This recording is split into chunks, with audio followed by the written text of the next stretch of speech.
সম্মানিত ভিউয়ার্স, আমরা ওই যে বাংলাদেশের মানুষ মানে হৈ হৈ মানে বেশি পাচ্ছেন মানুষ হৈ হৈ করি, হৈয়ের পিছনে আমরা দৌড়িয়ে বেড়াই। কারণ ওই যে একটি কথা রয়েছেন, আপনার চিলে মানে কান লিয়ে যাচ্ছে একজন বলছেন, অথচ আপনি কানে হাত না দিয়ে আপনি চিলের পাশে দৌড়াচ্ছেন। তো এই যে এতটুকু সচেতন মানুষ আমরা, তো আমরা বাংলাদেশের মানুষ যদি সচেতন হই তাহলে কিন্তু এই যে গুজবের মানে কথাগুলো এবং গুজব মানে যারা করেন তারা কিন্তু এগুলো করে মানে জিততে পারেন না। কিন্তু আমরা তো আসলে মানে সচেতন মানুষ কয়জন আছি মনে করুন। কারণ এখানে যে কোনো একটি গুজব আজকে তুলুন, আপনি আপনার জায়গা থেকে বলুন যে লবণ এই জায়গাতে সমস্যা হয়েছে, বা সয়াবিন তেলের বিদেশ থেকে আসার জন্যে মানে প্রতিবন্ধকতা হয়েছে, সয়াবিন তেল আর আসবে না।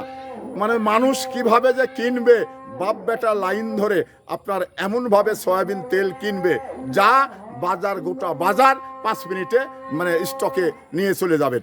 এটা হলো আমাদের মানে স্বভাব চরিত্র।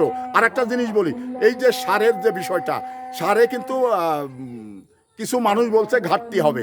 তো এবার মন্ত্রী বলছেন, তারপরে সারের যারা ডিলার রয়েছেন তারা বলছেন যে সারে ঘাটতি হবে না।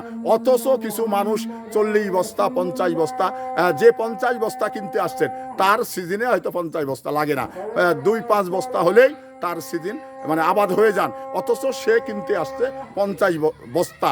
তো এই যে গুজবের রাজনীতি বা গুজবের অসচেতন মানুষ যারা, তারা কিন্তু আসলে গুজবের দিকেই লক্ষ্য করে থাকেন, তারা কিন্তু গুজবের দিকে কান দিয়ে তারা মানে বাজারটাকে অস্থিতিশীল করতে চায়।